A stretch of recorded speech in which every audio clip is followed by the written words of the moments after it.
Assalamualaikum warahmatullahi wabarakatuh.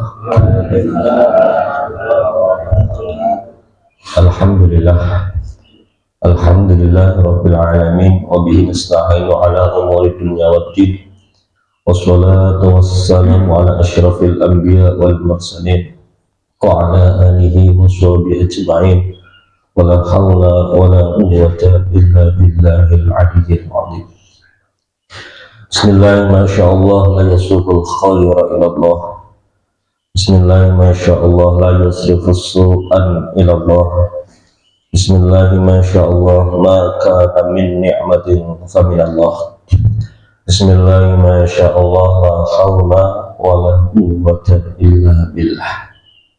Alhamdulillah adada ma khalaqa fis sama', alhamdulillah adada ma khalaqa fil ardh, alhamdulillah adada ma baina dhalik, alhamdulillah adada ma huwa khaliq. Rabbi shrah li sadri wa yassir li amri wa hlul 'uqdatam min lisani yafqahu qawli.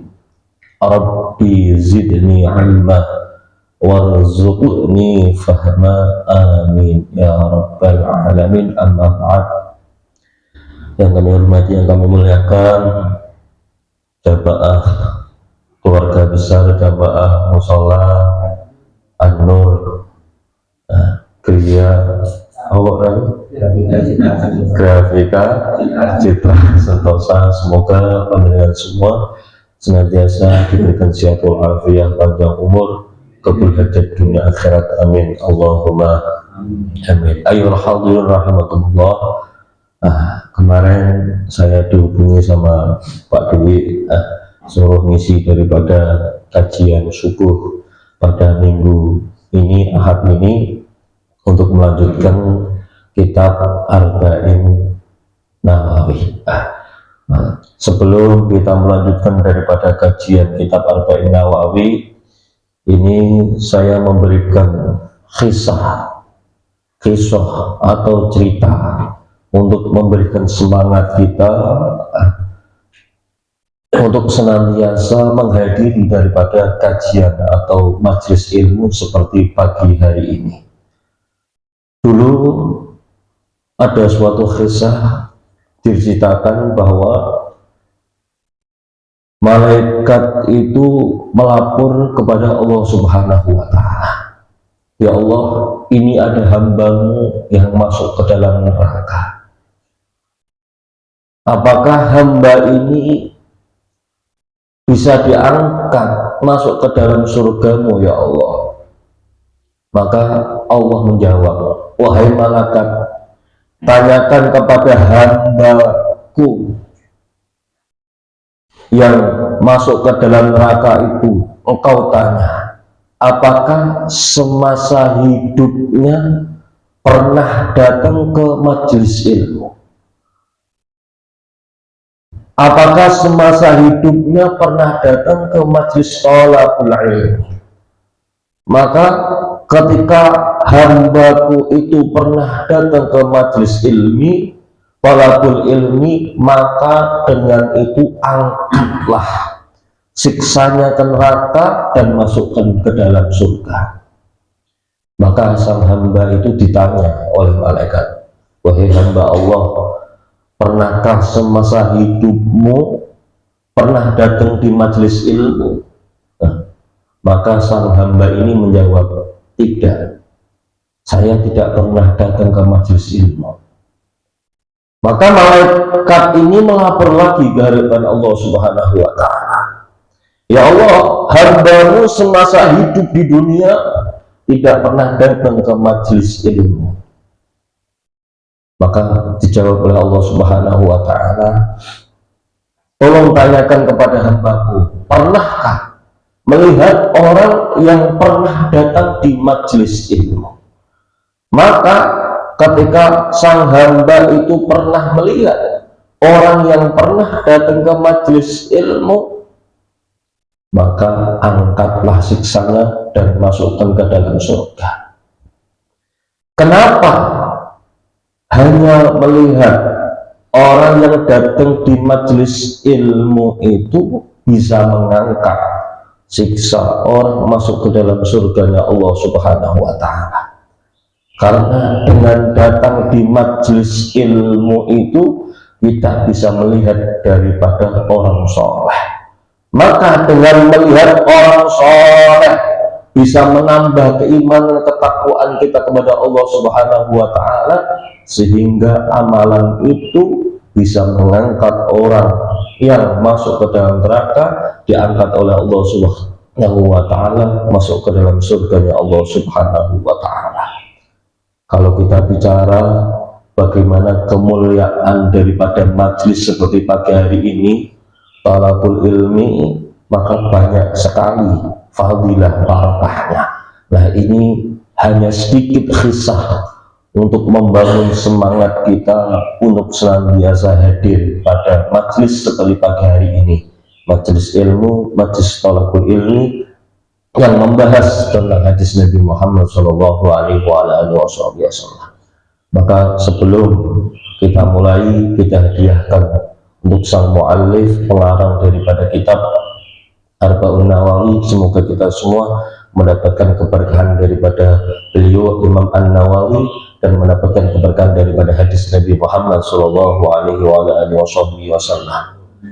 Wa nawaitu ma nawa aslafuna shadiqun irḍa'illah wa bi syafa'ati Rasulillah nawaina ala ma nawa shalihun wa nawaitu ma naqra kitab Arba'in Nawawi al-Fatiha wa ila haula Nabi Muhammad sallallahu alaihi wa alihi wasallam alihi wa ashabihi wa dhurriyyatihi wa baitihi wa ajmain wa nakhussu khususan ila hadrati ruhi min jami'il malaikatil muqarrabin wa 'amatil mustaqim wal khulafa war rasyidin wa syuhada wa shalihin wa sahabati wa tabi'in wal ulamil 'amilin wa nakhussu khususan ila hadrati sayyidina sahibul kitab Arba'in Nawawi al-Imam An-Nawawi wa usulihi wa furuhi wa anwarihi wa ba'damihi wa min barakatihi في الدين والدنيا والآخرة أن الله يتغساهم بالرحمة والمغفرة أن الله يعلي درجات في الجنة ويعيد علينا من بركاتهم وأسرارهم ومعلومهم ومن بركاتهم في الدين والدنيا والآخرة وهم في نيتنا في نيتهم وأعمالنا في أعمالهم وأهلكنا في أهلكهم على هديهم وعلى كل نية صالحة وإلى حضر النبي محمد صلى الله عليه وسلم بسر الفاتحة. أعوذ بالله من الشيطان الرجيم. بسم الله الرحمن الرحيم. الحمد لله رب العالمين الرحمن الرحيم مالك يوم الدين إياك نعبد وإياك نستعين اهدنا الصراط المستقيم صراط الذين أنعمت عليهم غير المغضوب عليهم ولا الضالين آمين. رب اغفر لي ولوالدي ولجميع المسلمين آمين.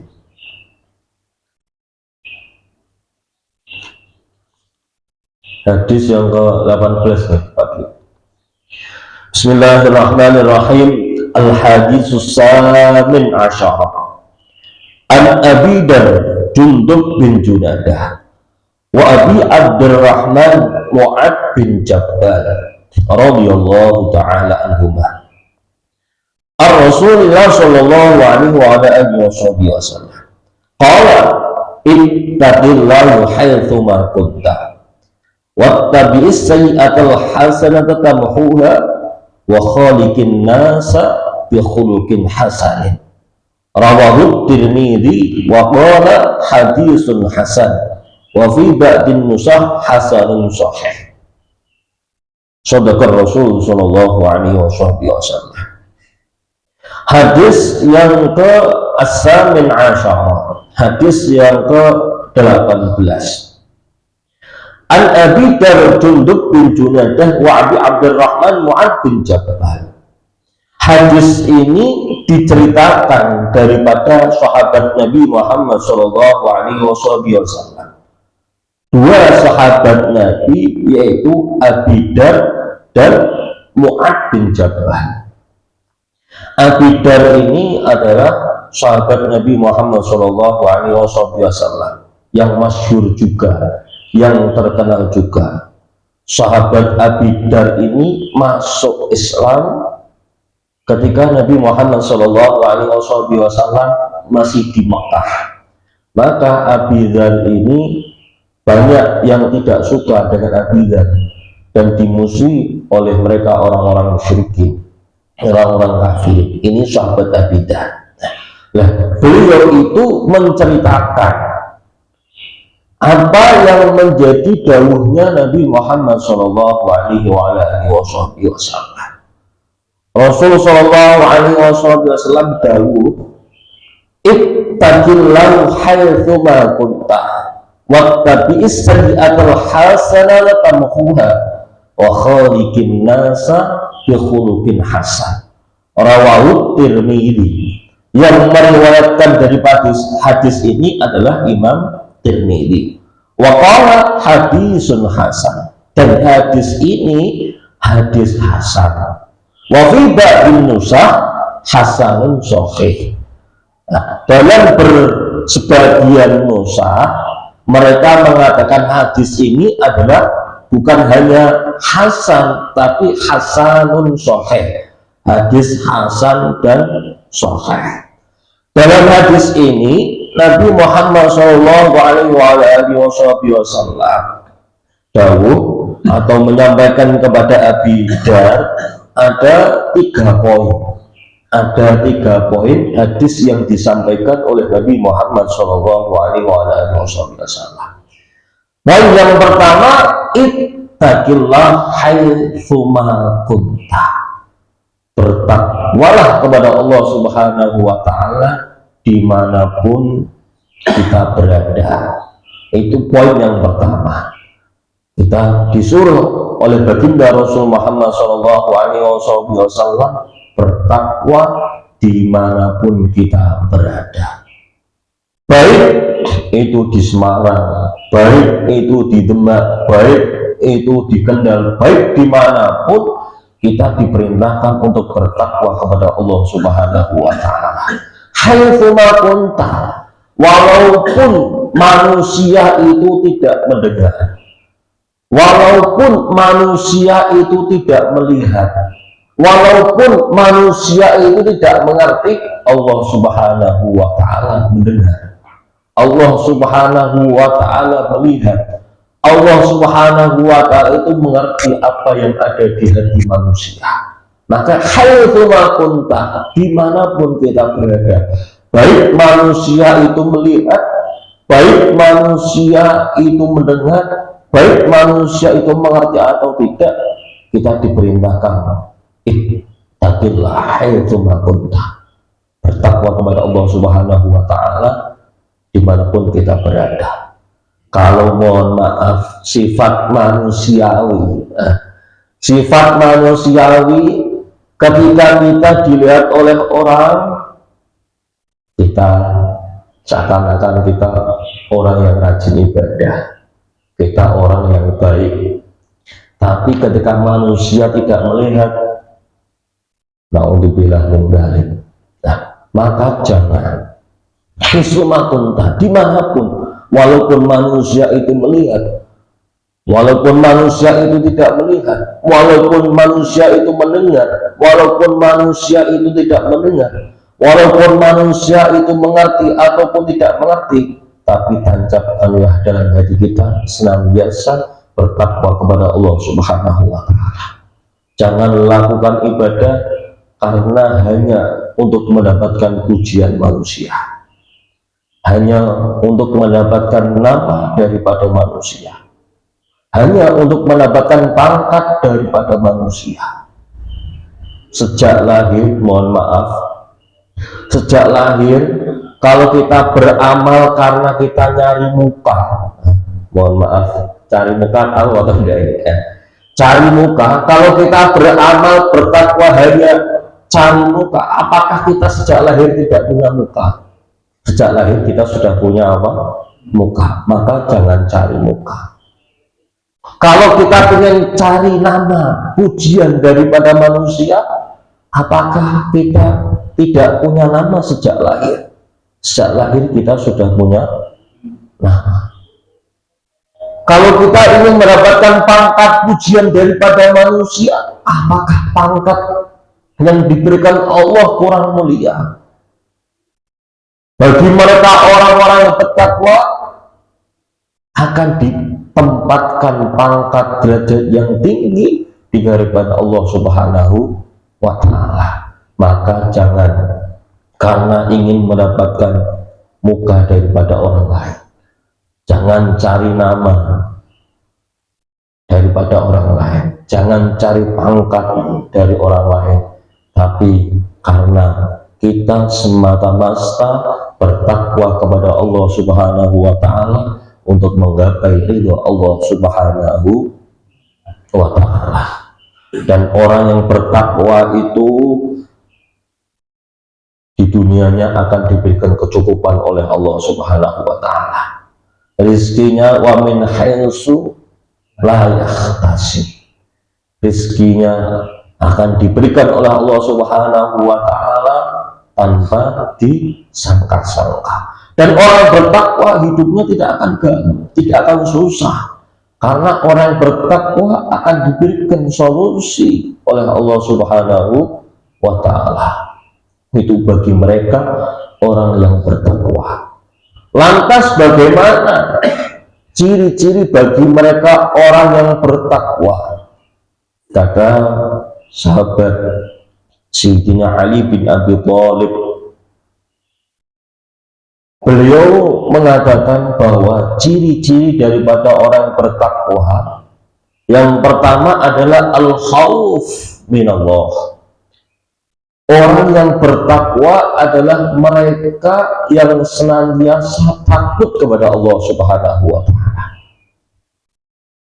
Ciri-ciri orang bertakwa kata Sayyidina Ali bin Abi Thalib yang pertama adalah al-khauf minallah, takut kepada Allah. Kalau dalam Islam itu ada ilmu yang namanya ilmu untuk mengetahui keesaan Allah Subhanahu wa Ta'ala, namanya ilmu akidah, ilmu tauhid, ilmu yang mempelajari bagaimana keesaan Allah Subhanahu wa Ta'ala. Qul huwallahu ahad, Allah hanya satu, Allah hanya esa. Setelah kita mengetahui bagaimana Allah Subhanahu wa Ta'ala, maka kita sebagai hamba untuk menjalankan ketaatan kepada Allah,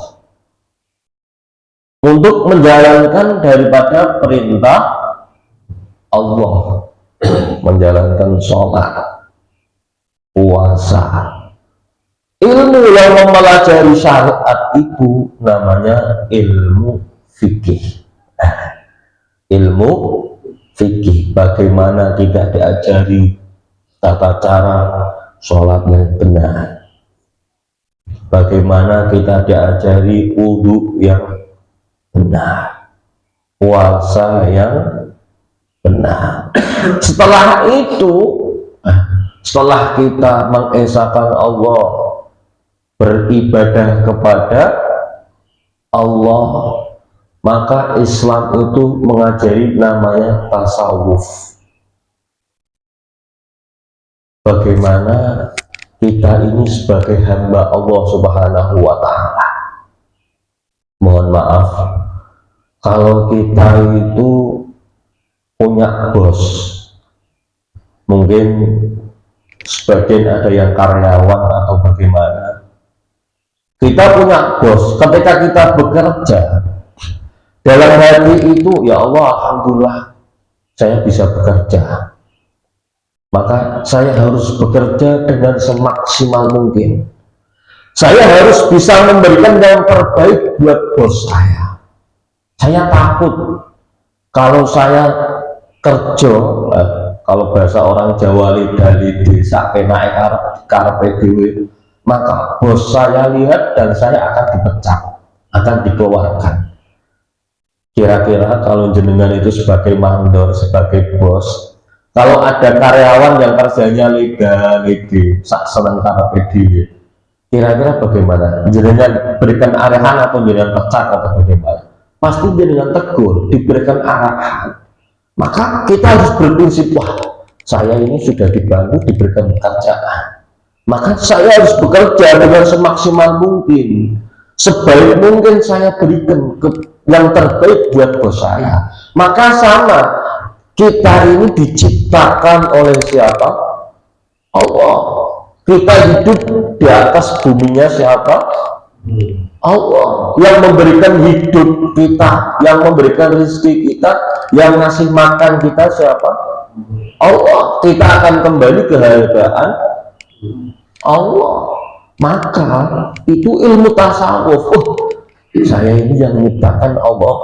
Maka harus semaksimal mungkin diri kita ini untuk mengabdikan kepada Allah Subhanahu wa Ta'ala. Yang terbaik ibadah.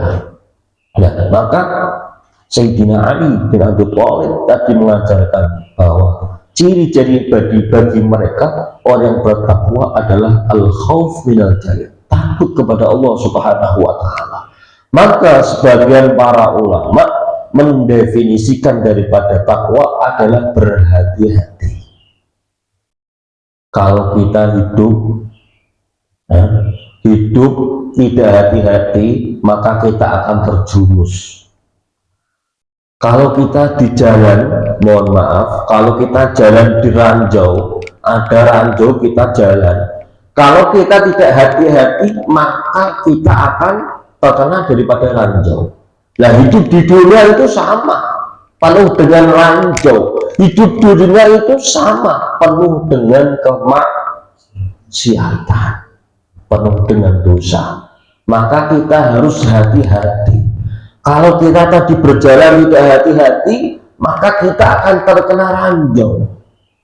Sama kalau kita hidup ini tidak hati-hati, tidak menjauhi daripada kemaksiatan kepada Allah Subhanahu wa Ta'ala, tidak menjauhi daripada perbuatan dosa, maka kita akan terkena ranjau, akan dimasukkan ke dalam nerakanya Allah Subhanahu wa Ta'ala.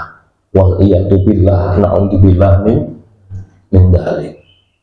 Maka para salaf mendefinisikan kita harus berhati-hati di dunia. Sahabat Ali bin Abi Thalib mendefinisikan takwa yang kedua adalah al-amalu bitanzil. Ciri-ciri daripada mereka orang bertakwa adalah mereka yang beramal bitanzil, sesuai apa yang diturunkan oleh Allah Subhanahu wa Ta'ala. Al-amalu bitanzil, beramal sesuai apa yang diturunkan oleh Allah Subhanahu wa Ta'ala. Kita melakukan amal, kita melakukan perbuatan, kita melakukan ibadah, itu harus sesuai apa yang diturunkan oleh Allah Subhanahu wa Ta'ala, yaitu kitab suci Al-Quran. Kita beramal sesuai apa yang disyariatkan di dalam kitab suci Al-Quran. Nah, kalau sekarang kita pelajari namanya hadis Nabi Muhammad SAW. Jadi kita beramal harus sesuai dengan apa yang diturunkan oleh Allah, yaitu Al-Quran, dan disempurnakan apa yang diajarkan oleh Nabi Muhammad SAW, namanya hadis. Kita beramal harus sesuai dengan itu. Kita harus tahu bagaimana ashabun nuzul daripada Al-Quran. Bagaimana kita tahu ashabul furud, bagaimana Nabi Muhammad SAW mengeluarkan daripada hadis Nabi. Kita harus beramal sesuai dengan usul fikih, bagaimana fikihnya. Jangan kita mengikuti, mohon maaf, mereka ulama-ulama atau mereka para kiai yang mereka memberikan nasihat, mereka memberikan kaul yang tidak sesuai dengan Al-Quran. Banyak sekali namanya ulama sub. Mereka mengajarkan tidak sesuai dengan Al-Quran. Mereka mengajarkan tidak sesuai dengan sabda Nabi Muhammad Shallallahu Alaihi Wasallam. Maka kita belajar kepada mereka, para guru, para orang soleh yang sangat keilmuannya sampai kepada Nabi Muhammad Shallallahu Alaihi Wasallam. Jangan sampai kita belajar kepada mereka, para guru, yang mereka belajar dengan apa yang namanya HP, YouTube dan sebagainya. Jangan. Tapi belajar kepada mereka, para guru, yang guru itu belajar kepada gurunya, gurunya belajar kepada gurunya, yang sangat keilmuannya itu sampai kepada baginda Rasul Muhammad Shallallahu Alaihi Wasallam. Ini seperti saya, mohon maaf, bukan sombong. Ini kitab ini sejak saya kecil, saya SD ini. Karena saya belajar kepada guru saya. Ini masih tertulis ini harga 4.000. Ini padahal matan dan syarah dari Arba'in Nawawi. Nah, karena saya ingin belajar kepada guru saya belajar kepada guru saya, gurunya sampai kepada Nabi Muhammad Shallallahu Alaihi Wasallam. Artinya jelas keilmuannya. Jadi jangan belajar kepada mereka orang-orang yang tidak punya sanad, yang keilmuannya itu sampai kepada Nabi Muhammad Shallallahu Alaihi Wasallam. Dan orang yang belajar kepada mereka, para guru, para ustadz, yang sangat keilmuannya sampai kepada Rasul Muhammad Shallallahu Alaihi Wasallam, maka disebut dengan silsilah Dahabiyah. Disebut dengan silsilah Dahabiyah, rantai keemasan. Disebut dengan silsilah Dahabiyah, rantai keemasan. Rantai keemasan itu yang menyambungkan diri kita sampai kepada Rasul Muhammad Shallallahu Alaihi Wasallam. Kita akan disambungkan oleh guru kita akan menyambungkan kepada gurunya akan menyambungkan kepada gurunya. Nah, itu disebut dengan rantai keemasan, silsilah Dahabiyah, rantai keemasan. Maka kita sekali lagi harus beramal, al-amalu bitanzil, beramal sesuai dengan apa yang diturunkan oleh Allah Subhanahu wa Ta'ala. Artinya kita harus punya dasar, jangan hanya ikut-ikutan. Pokoknya saya ikut-ikutan, jangan. Kita beramal sesuai dengan tuntutan apa yang diturunkan oleh para salafun sholihin. Para salafun sholihin mereka melakukan karena sesuai dengan syariatnya Nabi Muhammad Sallallahu Alaihi Wasallam. Pak Rafi sampai jam berapa? Jam berapa? Ciri-ciri daripada orang bertakwa yang ketiga, kata Sayyidina Ali bin Abi Thalib, adalah ar-ridha bil qalil, ridha dengan yang sedikit.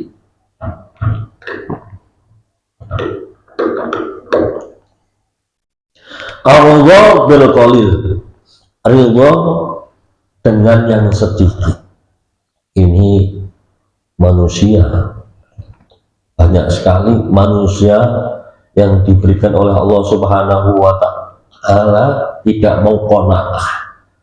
Kalau orang Jawa mengatakan trimo ing pandu. Karena manusiawi itu sifatnya itu dunia pengen digegah.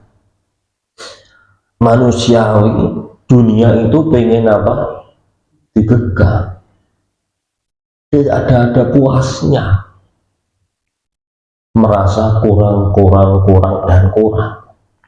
Mohon maaf, mereka yang gajinya mungkin berapa juta masih kurang melihat, wah masih banyak yang teman saya. Orang yang punya mobil satu masih kurang, punya rumah satu masih kurang terus, masih kurang terus. Maka kita diajari oleh Sayyidina Ali bin Abi Thalib bahwa ciri daripada orang yang bertakwa adalah ar-ridha bil qalil, ridha dengan yang sedikit. Apa yang diberikan oleh Allah Subhanahu wa Ta'ala, kita ridha, kita syukuri, kita qanaah. Apa kita tidak yakin dengan janji Allah, la in syakartum la azidannakum? Bagi mereka orang bersyukur, maka nikmatnya akan ditambah. Akan sebaliknya, wala in kafartum inna azabi lasyadid. Adab Allah itu sangat pedih bagi mereka orang-orang yang kufur atas nikmat Allah Subhanahu wa Ta'ala. Maka Rasul Shallallahu Alaihi Wasallam mengajarkan kita untuk masalah duniawi jangan melihat ke atas kita. Kalau masalah duniawi, lihatlah orang yang berada di bawah kita, maka kita akan menjadi hamba yang bersyukur. Kita akan menjadi hamba yang menerima apa yang menjadi pemberian Allah Subhanahu wa Ta'ala. Alhamdulillah, saya masih punya mobil satu.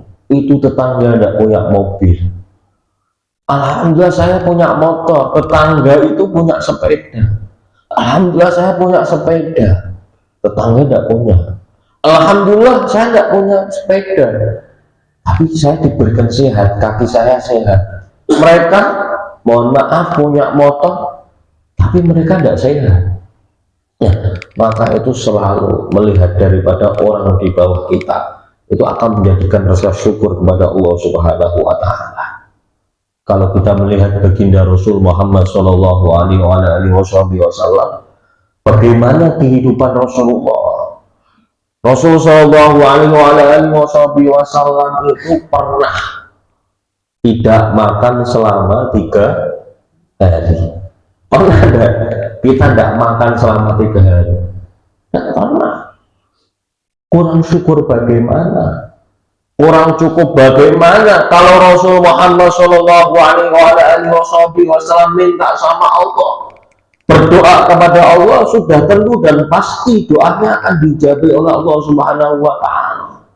Tapi Rasul Shallallahu Alaihi Wasallam mengajarkan kepada kita untuk al-qanaah, ridho bil qalil, ridho dengan yang sedikit. Malah Rasul Muhammad Shallallahu Alaihi Wasallam mengajarkan doa kepada kita. Ini kira-kira jamaah berani tidak mengamalkan doa daripada Rasul Muhammad Sallallahu Alaihi Wasallam? Doa Rasul Sallallahu Alaihi Wasallam, Allahumma ahyina miskinan wa amisna miskinan. Ya Allah, hidupkanlah saya dalam keadaan miskin dan matikanlah saya dalam keadaan miskin. Kira-kira jenengan berani tidak mengamalkan doa ini? Tidak akan berani. Ini Rasul Muhammad Shallallahu Alaihi Wasallam. Kalau saya pribadi, kalau ditanya Pak Ustadz pengen jadi orang miskin atau orang kaya, kalau jenengan pengen pilih mana? Pilih jadi orang apa? Orang kaya. Pilih orang kaya. Ya, ini mohon maaf, ini hanya intermezzo, hanya guyon. Dulu itu ada orang itu, ini hanya guyonan, tapi ini kisah nyata. Guyonan tapi kisah apa? Kisah nyata. Itu dalam kitab itu diceritakan bahwa ada orang itu masuk ke dalam surganya Allah Subhanahu wa Ta'ala. Ditanya oleh malaikat, wahai hamba Allah, amal apa yang menjadikan engkau masuk ke dalam surganya Allah Subhanahu wa Ta'ala? Wahai malaikat, saya ini dimasukkan ke dalam surganya Allah Subhanahu wa Ta'ala karena semasa hidup saya ini saya menjadi orang yang sakhah, orang yang suka memberi,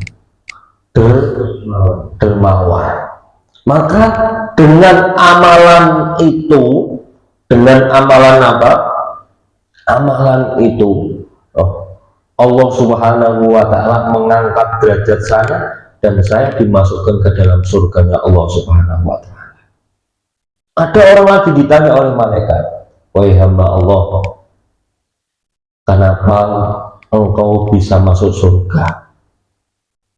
Wahai malaikat, karena semasa hidup saya ini saya berjihad di jalan Allah Subhanahu wa Ta'ala. Atas amalan itu saya berjihad di jalan Allah Subhanahu wa Ta'ala, maka saya diberikan pangkat derajat oleh Allah Subhanahu wa Ta'ala masuk ke dalam surga.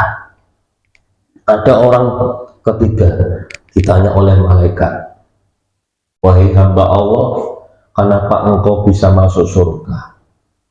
Wahai malaikat, karena semasa hidup saya di dunia saya rajin ibadah, saya sholat dengan tepat waktu, saya menjadi orang yang rajin ibadah, selalu mengabdikan diri beribadah kepada Allah Subhanahu wa Ta'ala, maka saya diangkat oleh Allah Subhanahu wa Ta'ala masuk ke dalam surga. Nah, lantas malaikat ini bertanya, kenapa engkau bisa tahu kalau orang yang dermawan itu akan diangkat derajatnya masuk ke dalam surga? Kenapa engkau bisa tahu karena ikut jihad? Jihad engkau bisa diangkat masuk ke dalam surga. Yang ketiga, kenapa engkau bisa tahu orang yang beribadah itu akan diangkat derajatnya masuk ke dalam surga? Karena semua itu diterangkan oleh mereka para ustadz. Maka siapa yang masuk surga duluan? Jadi bukan saya ya malaikat. Yang masuk ke dalam surga duluan bukan saya, karena saya tahu ini, karena saya tahu fadilah-fadilah daripada jihad, fadilah-fadilah daripada orang yang dermawan, fadilah daripada beribadah di awal waktu dan sebagainya itu dengan ustadz. Maka ustadz yang lebih masuk duluan. Tapi kata ustadz, wahai malaikat, saya ini masuk surganya tidak duluan. Yang masuk surga duluan adalah mereka, orang yang sakhok, orang kaya yang suka apa? Memberi. Karena saya bisa begini, saya bisa mengajarkan itu, saya bisa punya pondok, bisa punya murid, karena saya dibantu bangun pondok oleh mereka ini, orang yang sakhok, orang yang dermawan. Maka masukkan terlebih dahulu orang yang dermawan. Sallallahu alaihi wasallam. Ini hanya interview, intermezzo. Lanjut, lanjut.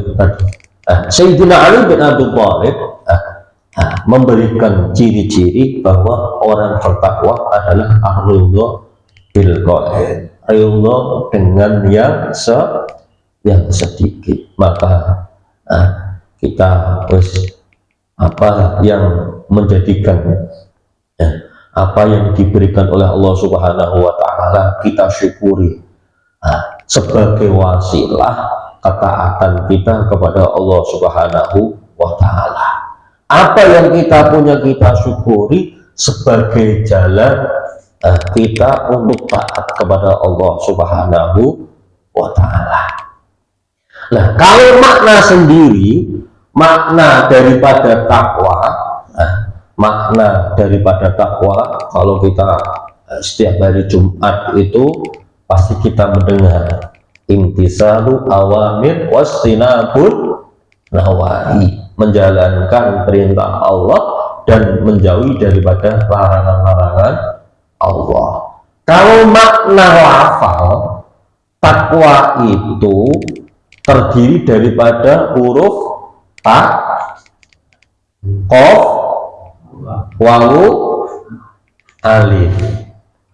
Takwa itu terdiri daripada lafal ta, qaf, wawu, alif. Tak dimakna at-tawadu. Tak dimakna tawadu. ciri daripada orang bertakwa adalah mereka yang mempunyai sifat tawadu. Nah, kalau orang Jawa mengatakan sopan, santun, ungguh, andap, ansor, tata krama. Itu ciri mereka orang yang bertakwa, adalah mereka yang mempunyai sifat tawadu. Yang kedua, qaf berarti qanaah. Qaf berarti qanaah. Tadi saya jelaskan bagaimana qanaah, ridho dengan pemberian Allah Subhanahu wa taala. Yang ketiga adalah apa? Wa'u, yang berarti wira'i. Wira itu menjaga daripada subhat.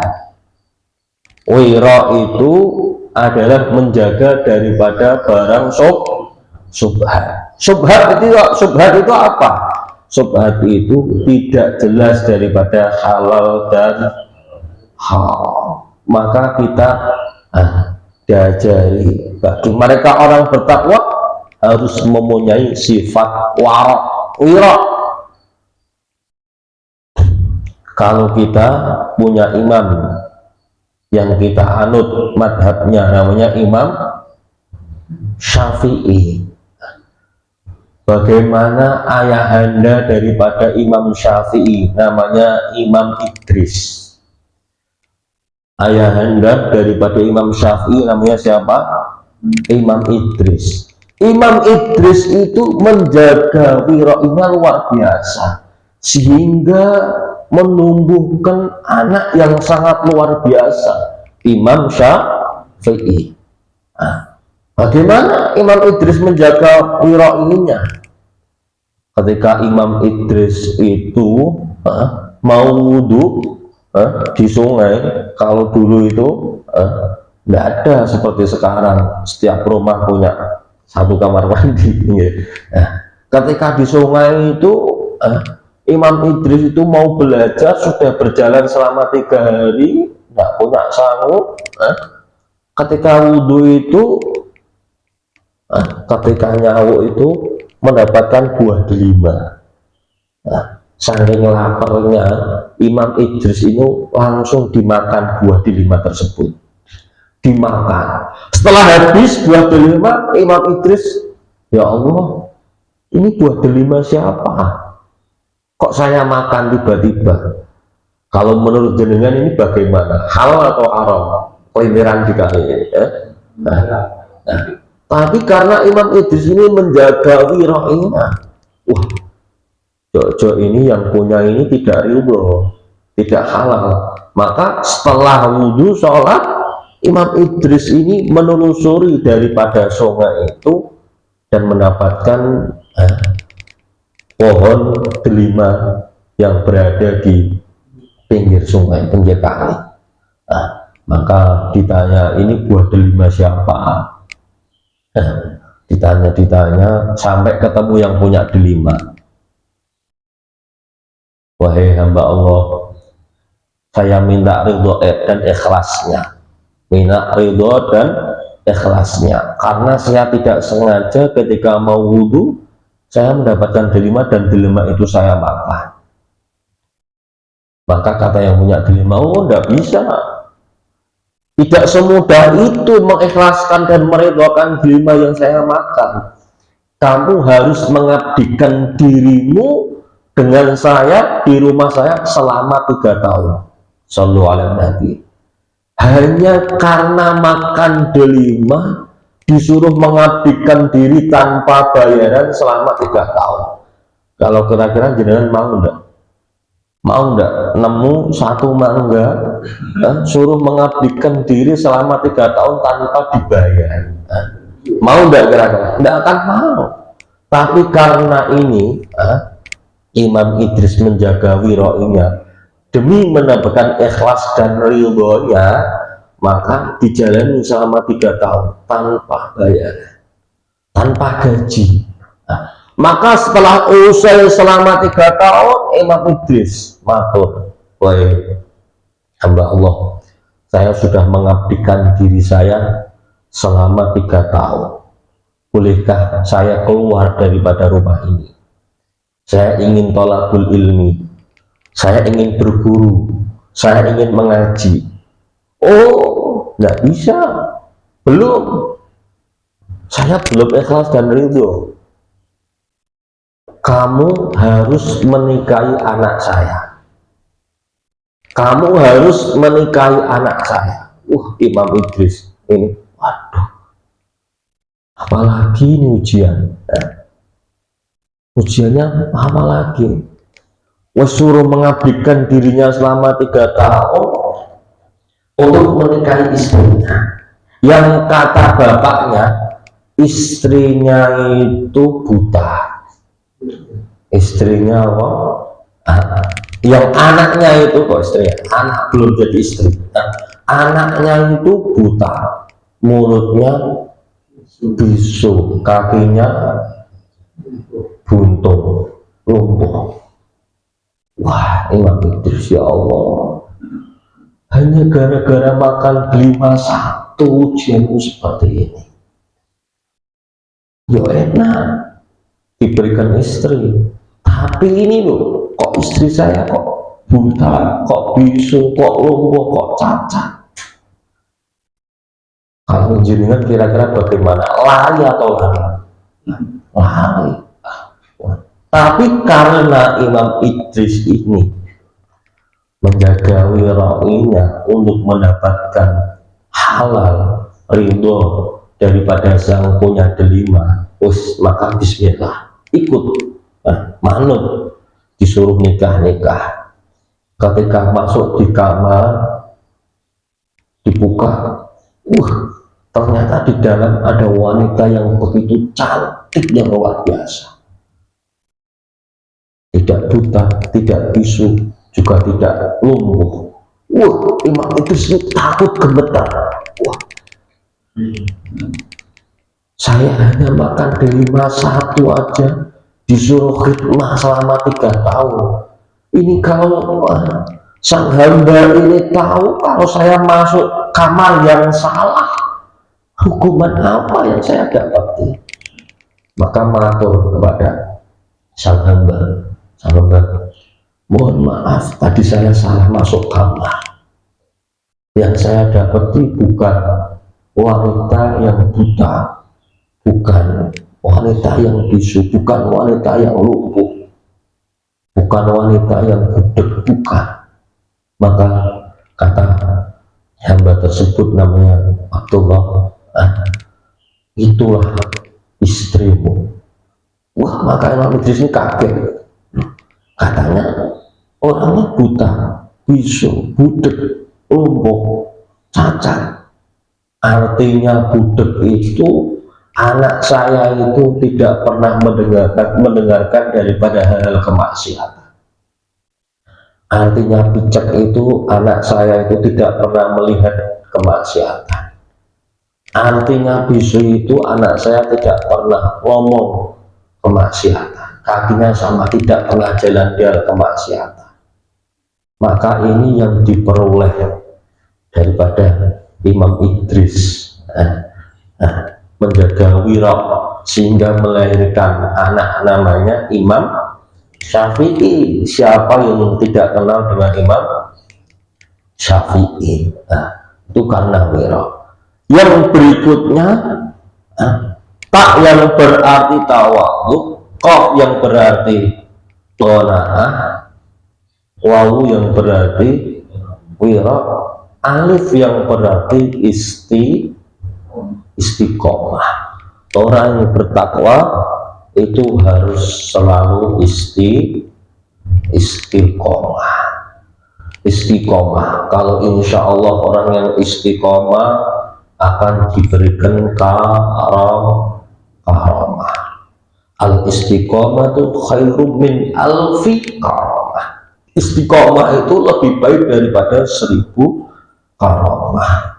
Istiqomah itu yang sulit. Istiqomah itu sulit.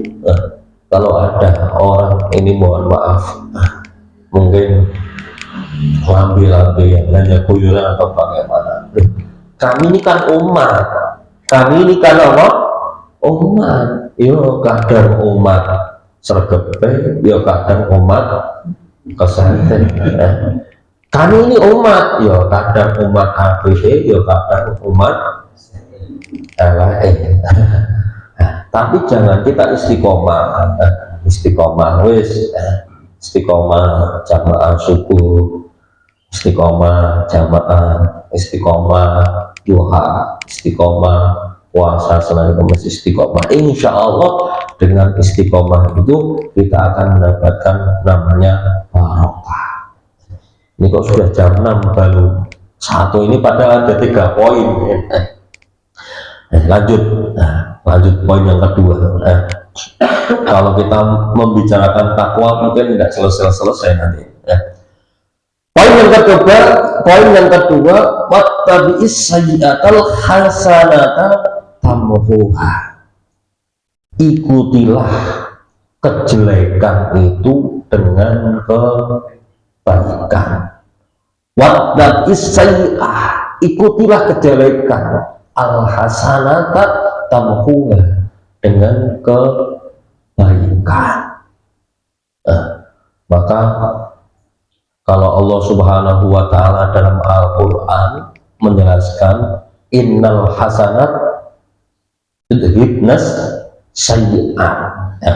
Kalau Allah Subhanahu wa Ta'ala, ini hadis Nabi Muhammad SAW, beda tapi hampir sama artinya. Kalau Allah mengatakan dalam Al-Quran innal hasanat yudhibnas sayyi'at, sesungguhnya kebaikan itu bisa menghapus daripada kejelekan-kejelekan yang kita lakukan. Maka setelah kejelekan-kejelekan kita lakukan, dosa-dosa kita lakukan, kita imbangi dengan kebaikan. Al-hasanat ini ba'dul mufassirin, sebagian mereka para mufassirin menjelaskan al-hasanat al-ibadah. Al-hasanat ini ba'dul mufassirin menjelaskan artinya ibadah. Jadi sholat yang kita lakukan itu bisa menghapus daripada dosa yang kita lakukan, kejelekan yang kita lakukan. Puasa yang kita lakukan itu bisa menghapus daripada kemaksiatan yang kita lakukan. Innal hasanatu yudhibnas sayyi'at, kebaikan-kebaikan yang kita lakukan itu akan menghapus daripada kejelekan atau kemaksiatan yang kita lakukan. Nah, rahmat Allah Subhanahu wa Ta'ala itu sangat besar. Rahmat Allah Subhanahu wa Ta'ala itu sangat luas. Satu kebaikan yang kita lakukan akan dinilai 10 kebaikan. Satu kebaikan yang kita lakukan akan dinilai 10 kebaikan. Akan tetapi kemaksiatan satu yang kita lakukan akan dinilai 1 kemaksiatan, 1 dosa. Itu rahmat Allah Subhanahu wa Ta'ala. Satu kebaikan dinilai dengan 10 kebaikan, 1 kejelekan ditulis dengan 1. Ini rahmat Allah Subhanahu wa Ta'ala. Kalau kita niat baik saja sudah ditulis oleh Allah Subhanahu wa Ta'ala kebaikan. Tapi kalau kita niat kejelekan sebelum kejahatan atau kemaksiatan itu dilakukan, belum ditulis oleh Allah Subhanahu wa Ta'ala. Itu rahmat Allah Subhanahu wa Ta'ala. Maka kebaikan-kebaikan yang kita lakukan itu bisa menghapus kemaksiatan atau dosa yang kita lakukan, kecuali dosa hablum minan nas. Yang bisa dihapus itu dosa atau kemaksiatan yang berhubungan dengan hablum minallah, yang berhubungan dengan Allah Subhanahu wa Ta'ala. Kalau hablum minan nas belum bisa dihapus sebelum kita minta maaf. Sebelum orang itu ridho, ikhlas maka dosa itu belum bisa dihapus. Maka jangan tancapkan paku di tembok yang bersih. Jangan tancapkan paku di tembok yang bersih. Artinya apa? Jangan membuat kesalahan kepada mereka orang-orang. Tembok yang bersih ini kita pasang paku, kita tutup paku, tok tok tok tok tok. Nah, artinya apa? Kita menancapkan kesalahan. Walaupun paku itu kita ambil, walaupun paku kita apa? Ambil, kita minta maaf, kira-kira masih ada bekas deh. Masih ada bekas deh. Ada masih bekas apa? Paku yang kita tancapkan. Itu sama hubungan dengan hablum minan nas. Jangan membuat kesalahan kepada orang lain. Minta ridhonya, minta ikhlasnya. Kalau kemaksiatan kepada Allah Subhanahu wa Ta'ala, kita melakukan kebaikan, maka akan diberikan maghfirah, ampunan Allah Subhanahu wa Ta'ala. Sebesar apapun dosa yang kita lakukan, kalau kita mau bertaubat kepada Allah Subhanahu wa Ta'ala, tidak mengulangi dan berbuat baik, maka itu akan diampuni oleh Allah Subhanahu wa Ta'ala. Tapi kalau hablum minan nas tidak bisa, harus minta ridho, minta ikhlas. Nah, maka wattabi sayyi'atal hasanata tamhuha, ikutilah perbuatan jelek dengan kebaikan. Tapi jangan wah, aku meh nglakoni dosa songo, aku tak nglakoni kebaikan siji jadi babu. Jangan, ini jangan jangan, ini wong-wong rusak ini lanjut dah barang masih singkat, ini singkat. Wa khaliqin nasa bil khuluqin hasani, dan pergaulilah manusia bil khuluqin hasani, dengan akhlak perilaku yang bagus. Ini Nabi Muhammad Shallallahu Alaihi Wasallam, beliau bersabda wa khaliqin nas, bukan hanya wa khaliqil mu'minin, bukan hanya wa khaliqil muslimin. Jadi kita bergaul itu tidak hanya kepada mereka orang yang mukmin atau orang muslim, tapi wa khaliqin nas. Konteksnya ini adalah konteks yang umum, semua manusia. Wa khaliqin nas, pergaulilah mereka manusia bi khuluqin hasanin, dengan akhlak perilaku yang bagus. Jadi kalau kita punya tetangga mereka, mohon maaf, yang mereka non muslim, tetap kita hargai, kita hormati, jaga hubungan baik. Kita sesama manusia. Wa khaliqin nas, ya. Ini paham. Jadi konteksnya itu wa khaliqin nas, semua manusia. Bukan Rasul mengatakan wa khaliqil mu'minin atau muslimin, kita bergaul dengan orang muslim atau orang mukmin, bukan. Tapi setiap manusia kita harus bergaul dengan akhlak perilaku yang baik, akhlak perilaku yang bagus. Masalah kemasyarakatan, kita sama-sama kita saudara sebangsa senegara. Maka kita harus saling menghormati. Tidak boleh ada perbedaan antara muslim dan non muslim. Tapi kalau masalah ibadah beda. Lakum dinukum waliyadin. Lana a'maluna walakum a'malukum. Amalmu amalku. Itu masalah agama. Tapi kalau masalah umum, kita harus berperilaku, berakhlak dengan akhlak perilaku yang bagus. sebagaimana akhlak baginda Rasul Muhammad Shallallahu Alaihi Wasallam.